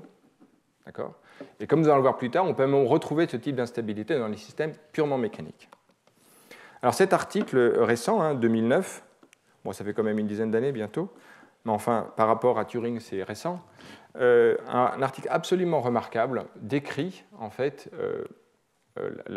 l'histologie finalement de la production de pigments sous un coquillage. On voit ici en fait la coquille, on voit dessous un épiderme, un épithélium, et à l'extrémité, donc là le temps c'est ancien et récent, donc il y a un axe temporel ici, on a des cellules sécrétrices qui sont elles-mêmes activées par des cellules sensorielles, représentées ici par ce tissu en bleu, qui sont des neurones. Et ces neurones font quelque chose d'absolument remarquable. Ils scannent la pigmentation du coquillage plus ancien, donc c'est comme une tête de lecture, et il y a ici un réseau de neurones organisé spatialement. Ici, on a simplement une section qui va traduire, convertir l'activation passée de pigmentation en un motif spatial d'activation des cellules sécrétrices, au sens où il va diriger la production de pigments à tel ou tel endroit. Ici, on est dans une section, mais imaginez que le coquillage, ici, correspond à une structure qui se dirige vers vous dans cet axe et plus en profondeur. Donc ici, on a fait une section à travers le coquillage. Donc par exemple, ces cellules sécrétrices ici pourraient recevoir l'instruction de produire le pigment, alors que des cellules plus en arrière ou en avant pourraient recevoir l'instruction de ne pas produire de pigment. Donc finalement, le motif spatial de sécrétion de pigment dépend du motif spatial d'excitation des neurones ici. Et donc, on peut produire un réseau de neurones dans lequel on va avoir, en vertu des interactions qui, comme on le sait, peuvent être à courte ou longue portée, peuvent avoir les mêmes attributs d'auto-activation locale et d'inhibition à grande distance. La réalisation sera différente, mais on retrouvera le même formalisme qui est au cœur des processus de Turing, et ce que l'on peut voir ici, dans lequel, au cours de l'espace, le long de l'espace ici en une dimension, on a production d'une activité excitatrice en rouge et d'une inhibition latérale en bleu. Et donc, cette conversion d'activité d'un réseau de neurones selon des motifs, un terme d'auto-activation locale et d'inhibition globale, comme on l'a vu avec Turing et Meinhardt, produit en fait des systèmes de pigmentation. Alors finalement, l'analogie vaut ce qu'elle vaut, mais on le comprend bien. Quand on regarde la coquille d'un coquillage, on voit comme la traduction en 2D de l'histoire de ces activités neuronales, un peu comme l'électroencéphalogramme. Et donc, pensez la prochaine fois que vous verrez un coquillage, que vous voyez l'électroencéphalogramme, rudimentaire certes, mais néanmoins remarquable d'un coquillage. Donc, ce qui est important ici, c'est qu'on le voit, certes, il n'y a pas d'activateur et inhibiteur chimique, mais il y a des réseaux d'activateurs et d'inhibiteurs qui se réalisent dans un réseau d'interaction neuronale qui formellement produit exactement le même type de dynamique et d'instabilité qu'on l'a vu pour les systèmes de Turing. Et je pense que là, ce n'est pas... c'est pour cette raison aussi que je voulais développer un peu ce point-là, c'est de montrer qu'il y a quelque chose de très général et que, comme toujours, en biologie, il faut à la fois la description de réalisation biologique et puis le formalisme général qui permet de saisir les propriétés vraiment essentielles du système qui décrivent son organisation spatiale et ses dynamiques. Et c'est l'interaction entre les deux qui permet une compréhension fine du système. Un autre exemple d'instabilité spatiale serait de regarder ce qui se passe dans une bactérie. Ici, Escherichia, une bactérie. On voit ici, ce n'est pas Escherichia coli en fait, il y a l'oscillation qu'on peut voir ici de molécules, MIND, et en fait, qui oscillent entre les deux extrémités. Cette oscillation en fait, permet de définir le milieu de la cellule, en raison du fait que cette molécule MIND en fait, recrute une molécule MINC qui est un inhibiteur d'un élément du cytosquelette qu'on appelle FETZ, ici en bleu. Et donc la concentration la plus faible de cette molécule va être, de MINC va être au centre, ce qui va permettre en fait l'augmentation de la concentration de Fuzzy. Donc ici, dynamique temporelle donne naissance à un motif spatial qui est la concentration d'une molécule essentielle à la division cellulaire au centre de la cellule. Et ici, en fait, on retrouve les propriétés d'un système autocatalytique. Mende, en fait, s'autoactive lui-même. Il recrute son propre inhibiteur, Min-I, d'accord ? Et Min-I, en fait, en rouge, s'associe à son activateur et la dissociation des deux se produit en même temps. On peut voir ici, sur la droite, des expériences qui finalement reproduisent avec in vitro les extraits de ces cellules et voient en fait comment se manifeste en 2D la dynamique de ce système, dans lequel on peut voir la concentration locale de Min-D et de Min-E en rouge et vert qui se propage au cours du temps. Et on peut voir ici dans ce graphe spatialement l'augmentation de la concentration de Min-D qui induit celle de Min-C avec retard, de Min-E avec retard. Et puis après, au-delà d'un seuil, le système se désassemble, les deux en fait disparaissent du système. Et on a une longueur caractéristique de ce système qui dépend de la concentration de l'inhibiteur. Quand l'inhibiteur Min-E augmente, on voit la longueur d'onde finalement de ces propagations qui se réduit, ce qui est aussi assez intuitif. Alors, des petites simulations qui ont été présentées dans cet article remarquable de Petrashvili il y a quelques années montrent qu'on peut finalement modéliser ce système en voyant donc ici les espèces s'associant et se dissociant à un certain taux. Et on peut en fait calculer la vitesse de propagation de cette onde en termes des valeurs respectives d'association-dissociation, des coefficients de diffusion et de valeurs de concentration des molécules. Ici, voilà les valeurs numériques entrées. Et on voit ici, dans ce modèle en une dimension, l'évolution de la concentration de Min-D et de Min-E et le collapse du système. Les valeurs en fait, obtenues dans ces simulations de vitesse de propagation de l'ordre de 0,7 microns par seconde ne sont pas très loin, et en fait dans la fourchette des valeurs observées in vitro, ce qui indique que voilà un type de modèle qui assez simple qui saisit les caractéristiques essentielles de la propagation spatiale et temporelle d'un système qui, dans son contexte natif, rappelons-le, je l'ai dit au début, permet de définir le milieu de la cellule. Donc on voit en fait ces motifs spatio-temporels utilisés de façon très diverse. Donc voilà en fait qui résume donc les instabilités chimiques. Et ce que j'aimerais faire maintenant pour finir, c'est de voir comment, dans des systèmes purement mécaniques, on peut retrouver, certes d'une façon différente, le même type de propriétés, c'est-à-dire des instabilités spatiales apparaître. Donc aujourd'hui, nous allons voir finalement un cas, je ferai aussi un historique de ces instabilités mécaniques, et de voir comment elles ont été étudiées et comment elles permettent d'expliquer l'émergence de structures spatiales de façon tout à fait inattendue. Je vous propose de repartir de Turing et en fait de la fin de son article. Donc dans son article en 1952, on peut voir ce constat, One cannot hope to have any very embracing theory of such processes. En fait, c'était l'intégration. Quand on a écrit les équations différentielles de ces systèmes, elles sont extrêmement complexes. On ne peut pas les résoudre analytiquement. Turing le fait dans un cas où la géométrie est suffisamment simple pour qu'il puisse le faire mathématiquement, mais d'une façon, dans n'importe quelle cellule qu'on pourrait considérer, en fait, on ne peut pas résoudre ces équations. Donc aujourd'hui, on a des ordinateurs, et Turing, de façon assez prophétique, on sait que c'est aussi lui qui est à l'origine des ordinateurs, dit « It might even be possible to take the mechanical aspects of the problem into account as well as the chemical when applying this type of method ». Et ces types de méthodes, ce sont en fait digital computers. Donc en fait, c'est assez remarquable qu'il il aussi prophétise l'utilisation de simulations numériques pour en fait prédire la dynamique du système telle qu'on peut la décrire par les systèmes d'équations différentielles. Parce que finalement, aujourd'hui, les études que nous allons voir maintenant et dans les cours suivants seront illustrées par l'apport d'une description physique du système, la description des équations qui régissent leur dynamique et l'utilisation de simulations numériques avec les mesures de paramètres biologiques pour véritablement tester la dynamique du système. On le verra encore mieux la prochaine fois. Donc voilà encore maintenant ici en deux couleurs les dynamiques spatiales et temporelles de filaments d'actine en rouge et de l'activateur de ces filaments d'actine en vert, ρ1. Donc maintenant que nous avons vu ces instabilités spatiales et temporelles chimiques, on peut les analyser maintenant dans les systèmes purement mécaniques. Et aujourd'hui, nous allons voir les instabilités spatiales.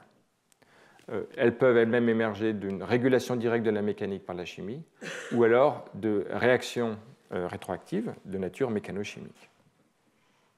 Alors, je vais illustrer en fait l'émergence d'instabilité spatiale et temporelle de nature mécanique, purement mécanique, en considérant deux cas. Celui que nous allons voir aujourd'hui, c'est un modèle viscoélastique qui en fait décrit la motilité cellulaire, d'accord ?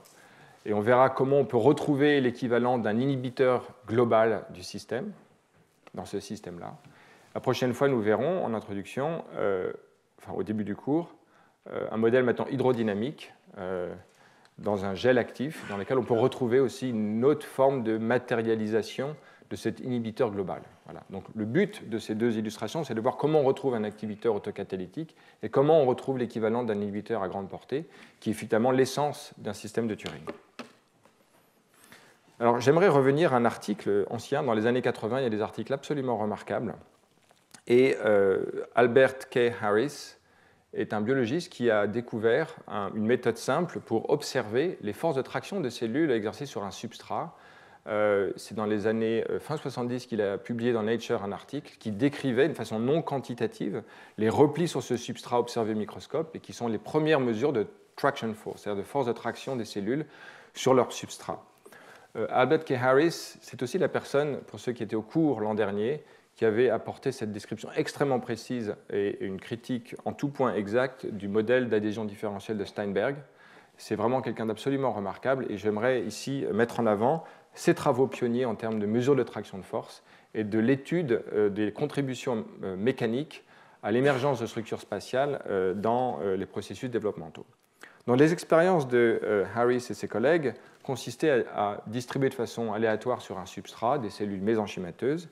Ils observaient, au bout de quelques jours, 6 jours, ces agrégats qui se formaient spontanément, avec des tailles caractéristiques, des espacements caractéristiques.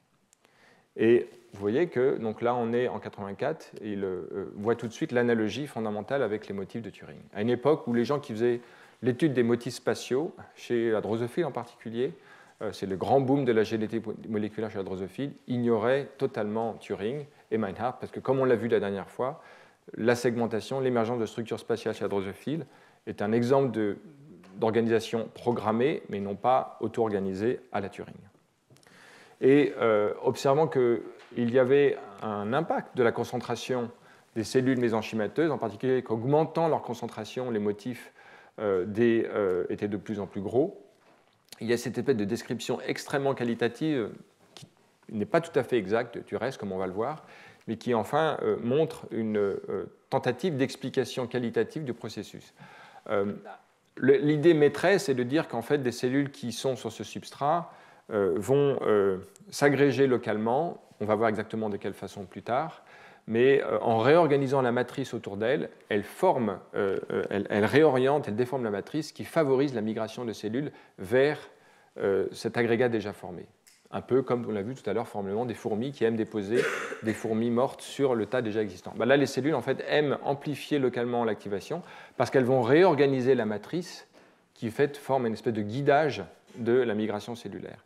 Et la déplétion, la réduction de la concentration de cellules à proximité, définit à la fois une certaine longueur caractéristique, et en particulier, elle peut générer une fluctuation dans la densité de cellules locales qui peut générer en fait, une nouvelle pente et générer en fait, l'émergence d'une nouvelle activation autocatalytique dans laquelle les cellules ici agrégées vont guider d'autres cellules. Et de proche en proche, il peut y avoir une propagation. C'est une explication très qualitative. On va voir dans les articles suivants comment Albert Harris et ses collègues physiciens en fait, ont raffiné très précisément cette notion. Ils l'ont précisé. Je présente ici les 3 articles fondateurs. Pour ceux qui sont mathématiciens ou physiciens, voilà les 2 articles qui décrivent vraiment en détail les théories sous-jacentes. Je me suis permis de présenter des équations qui paraissent très très complexes et en fait j'aimerais simplement décrire qualitativement ce qu'il y a derrière parce que c'est important pour voir en quoi on retrouve les choses qui sont semblables à Turing. Donc ici d'abord on a des lois de conservation des cellules, N, et de la matrice sur laquelle ces cellules migrent, ρ. Ici, on a simplement un terme, alors ce qu'il appelle convection et qu'on appelle aujourd'hui advection. C'est-à-dire ici, on a eu le vecteur de déplacement de la matrice.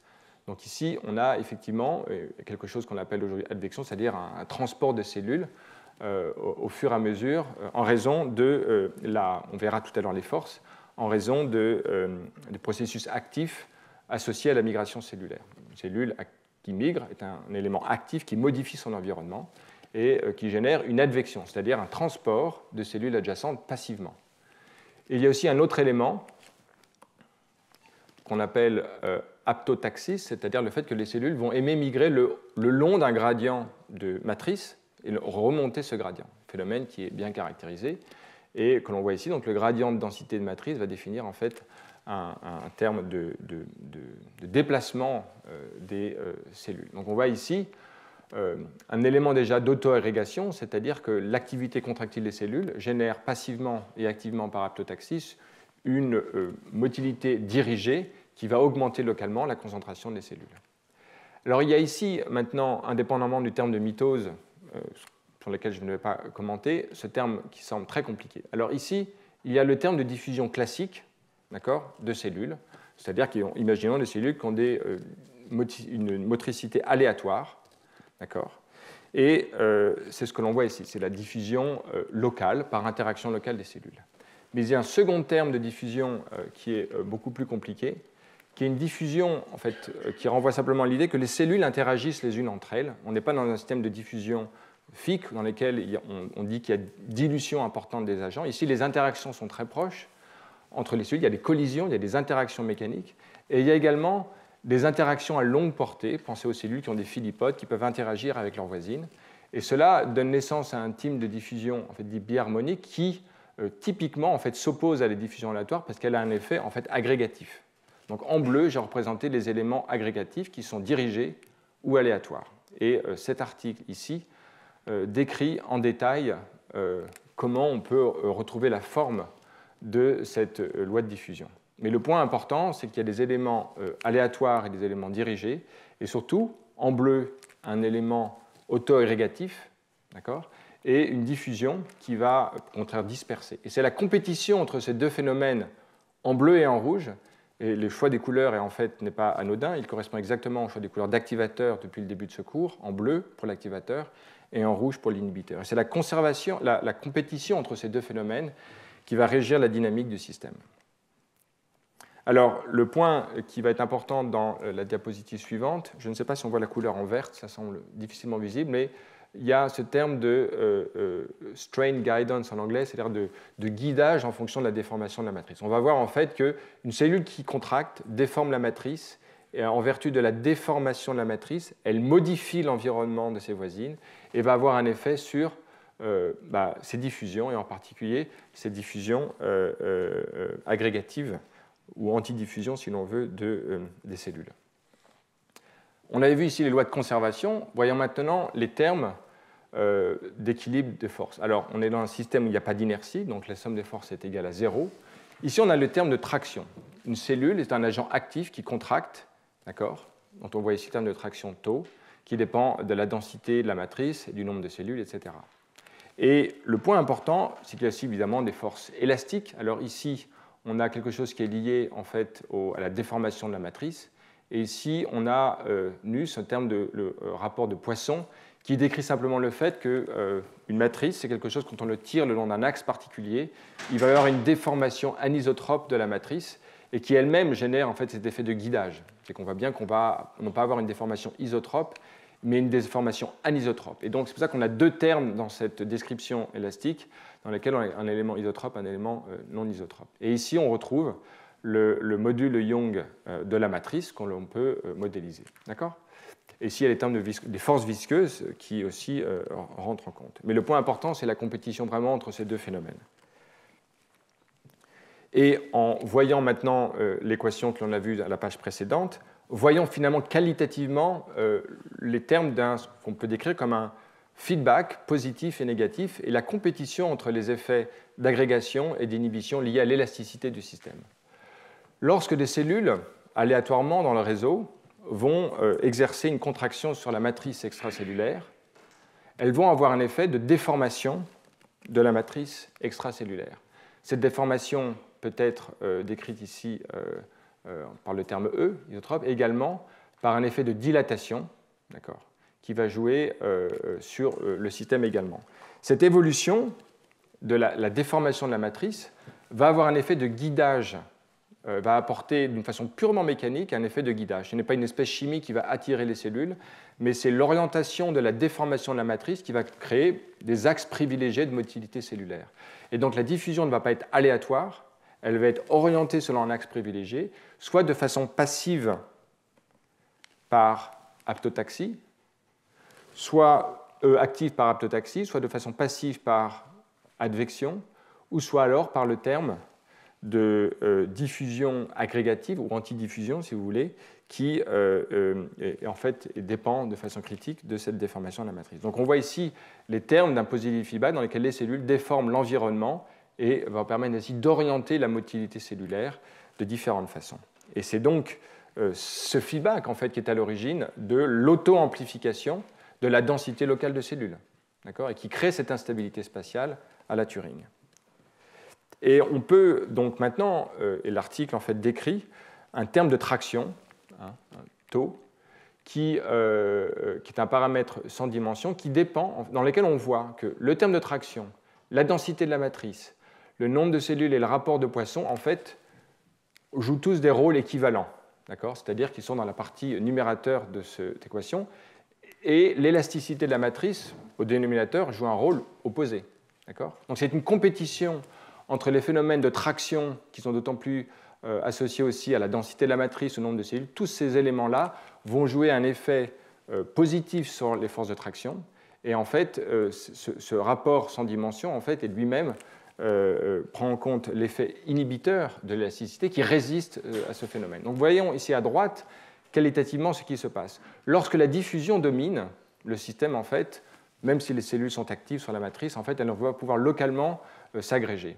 En revanche, si l'on commence à avoir une traction suffisamment importante, par exemple parce que la valeur de la traction est suffisamment importante, elles sont suffisamment contractiles, les cellules, ou que la densité de la matrice est plus importante, ou qu'il y a plus de cellules, à ce moment-là, les forces de guidage vont dominer sur les effets dispersifs de la diffusion, et donc on va commencer à avoir une agrégation locale.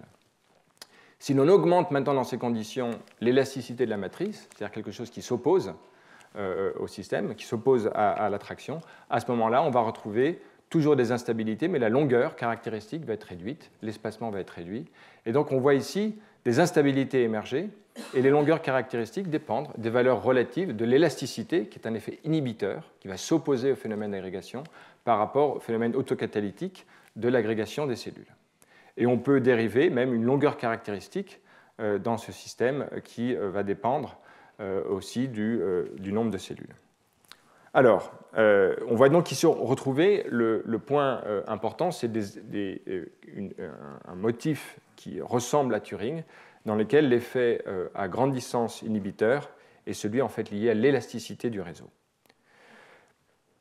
Donc on voit ici dans cet article une description qualitative de l'apparition de motifs spatiaux, et ici un dessin qui montre comment ils le voyaient in vitro sur leur surface viscoélastique, des agrégats de cellules avec des géométries, alors qui sont ici un peu idéalisées, mais qui de fait ressemblent en fait, à un espacement quasi équidistant en forme d'hexagone, voilà, et qui correspond à ce type de motif dessiné ici.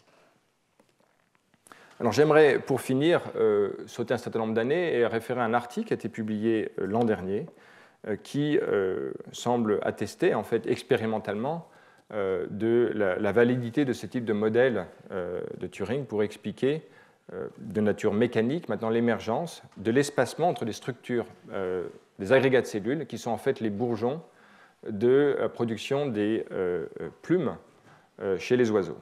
Et donc c'est un article du laboratoire de Richard Harlan, le travail de Amy Shire, et on voit ici une coupe sagittale dans laquelle on voit ici des condensations de cellules mésenchymateuses qui apparaissent en quelques jours. Donc on est dans une échelle de temps finalement assez longue, qui correspond en fait assez bien à ce qui a été décrit dans les travaux de Albert Harris précédemment.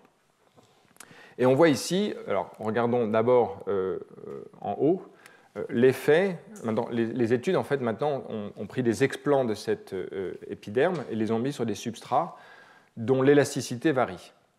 Et donc on voit ici un test expérimental de l'idée que l'élasticité de la matrice s'oppose en fait à un effet autocatalytique d'agrégation cellulaire. Et on peut voir ici une augmentation de l'élasticité de la matrice en augmentant vers la gauche, donc forte ici et de plus en plus faible. Donc on voit bien ici que plus la matrice est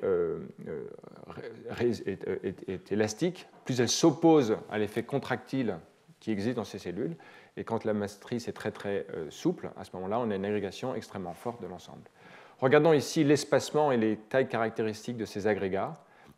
On peut voir de façon très claire qu'à mesure que l'élasticité augmente de la matrice, on voit l'espacement entre les différents bourgeons augmenter. Donc ça semble qualitativement en fait être cohérent avec les descriptions théoriques qui ont été vues avant dans les papiers d'Albert Harris et de ses collègues, dans lesquels on voit que finalement la matrice joue un rôle organisateur important en s'opposant au phénomène d'agrégation. Alors, ces données maintenant étudient l'élément de traction, c'est-à-dire ce qu'ils modifient, c'est la contractilité des cellules. Les résultats sont à la fois simples et compliqués. Ils sont simples parce qu'ils montrent très clairement qu'en jouant sur la traction, en l'augmentant ici, on a ici une inhibition complète de myosine et ici une activation constitutive de myosine. Donc on voit bien ici l'effet attendu, c'est-à-dire une contraction de l'ensemble du tissu à mesure que l'on augmente la contractilité des cellules. Donc finalement, cela semble suggérer qu'il y a effectivement un jeu antagoniste entre les forces contractiles et de traction qui en émergent dans les cellules de cet épiderme et puis la résistance élastique de la matrice sur laquelle ces expériences sont réalisées. Quand on regarde néanmoins, et on voit d'ailleurs en section sagittale, l'épaississement en fait, de l'épiderme à mesure que la contractilité des cellules est importante. C'est-à-dire qu'ici, avec une inhibition complète de myosine 2, on a un épiderme extrêmement fin. On a des condensations locales qui apparaissent à des valeurs intermédiaires de contractilité. Et quand la contractilité est constitutive et très forte, on a un épiderme extrêmement épais, sans motif. Et regardons ici, dans cette zone intermédiaire, l'émergence de bourgeons, de ces condensats de cellules, dont la taille et l'espacement en fait, nécessitent une valeur intermédiaire de la contractilité. Alors quand on regarde exactement les distances et la taille de ces agrégats, je ne pense pas qu'on puisse en voir quelque chose qui colle exactement avec les études que j'ai présentées précédemment, dans la mesure où, par exemple, il semble que l'espacement en fait, augmente à mesure que l'on augmente la contractilité, alors qu'en fait, c'est un effet autocatalytique, on s'attendrait plutôt à une agrégation plus importante. Donc, des choses qui demandent peut-être une étude plus en profondeur, mais néanmoins, qualitativement, on voit dans cette étude, clairement, l'effet antagoniste des forces de traction venant de la contractilité cellulaire, qui, si elles sont trop importantes, induisent en fait une instabilité très générale, sans motif particulier. Voilà ce que les données expérimentales montrent. À l'inverse, si les forces de traction sont très faibles, on a un système homogène très fin qui n'a aucune instabilité. Et dans des valeurs intermédiaires de force contractile dans les cellules et de la résistance mécanique liée à l'élasticité de la matrice, on a l'émergence d'agrégats dont la taille et la distance semblent en fait répondre aux interactions antagonistes entre l'élément autocatalytique lié à la traction des cellules et puis l'effet inhibiteur de l'élasticité qui résiste en fait à cette agrégation. Donc on voit ici des instabilités sous la forme d'instabilité de Turing dans lesquelles on a un effet antagoniste des forces contractiles et des forces inhibitrices liées à l'élasticité du réseau. Et on retrouve donc le même formalisme d'activateur local autocatalytique et d'inhibition à grande portée. Voilà, donc pour conclure ce cours, je voudrais résumer les choses importantes que nous avons vues. On peut raisonner en termes d'activation autocatalytique d'espèces chimiques, de production d'un inhibiteur. L'existence d'instabilité vient, dans un cas, de coefficients de diffusion différents entre l'activateur et l'inhibiteur, ou d'un activateur et de son substrat qui sera amené en fait, à disparaître. d'accord, équivalent. Et puis des instabilités temporelles qui, dans le même schéma, viennent de valeurs relatives de vitesse de réaction autocatalytique et de l'inhibition, et avec l'existence d'un délai en particulier qui est à l'origine de systèmes excitables, bistables, excitables ou oscillants. Naturellement, ces deux systèmes peuvent se combiner et donner naissance donc, à toute la richesse des instabilités spatiales et temporelles que l'on voit dans les illustrations que j'ai montrées et que l'on verra plus dans les systèmes mécanochimiques la semaine prochaine. Et puis, comme je commençais à le voir avec vous, on peut maintenant raisonner de façon analogue dans des systèmes mécaniques dans lesquels la contractilité va donner naissance à des positifs feedbacks liés aux effets de traction des cellules et de déformation de la matrice qui modifient l'environnement et le comportement d'autres cellules à une certaine longueur. Et cette longueur, en fait, dépend de la résistance que lui oppose l'élasticité de la matrice dans l'expérience in vitro et in vivo, la résistance élastique du tissu dans lequel ces processus se développent. Et donc finalement, on voit ici l'utilité d'un formalisme général qui apprécie le rôle antagoniste entre deux réactions et voit naturellement émerger des motifs spatiaux. Alors vous voyez, la grande question du développement est d'expliquer comment des motifs spatiaux émergent dans le temps, comment celles-ci peuvent se propager dans le temps. Et on peut voir, on a vu aujourd'hui, qu'elles peuvent se réaliser selon des processus de nature purement chimique, selon des processus purement mécaniques. Nous continuerons à le voir la semaine prochaine d'autres modalités d'instabilité mécanique. Et puis maintenant, nous verrons comment l'intégration des deux, notamment dans les processus développementaux, donne vraiment naissance à toute la diversité des dynamiques cellulaires et tissulaires au cœur de la déformation des tissus. Voilà le menu de la semaine prochaine. Instabilité mécanochimique, la fin d'instabilité mécanique, et puis l'impact de ces processus dans les processus développementaux. Voilà, je vous remercie.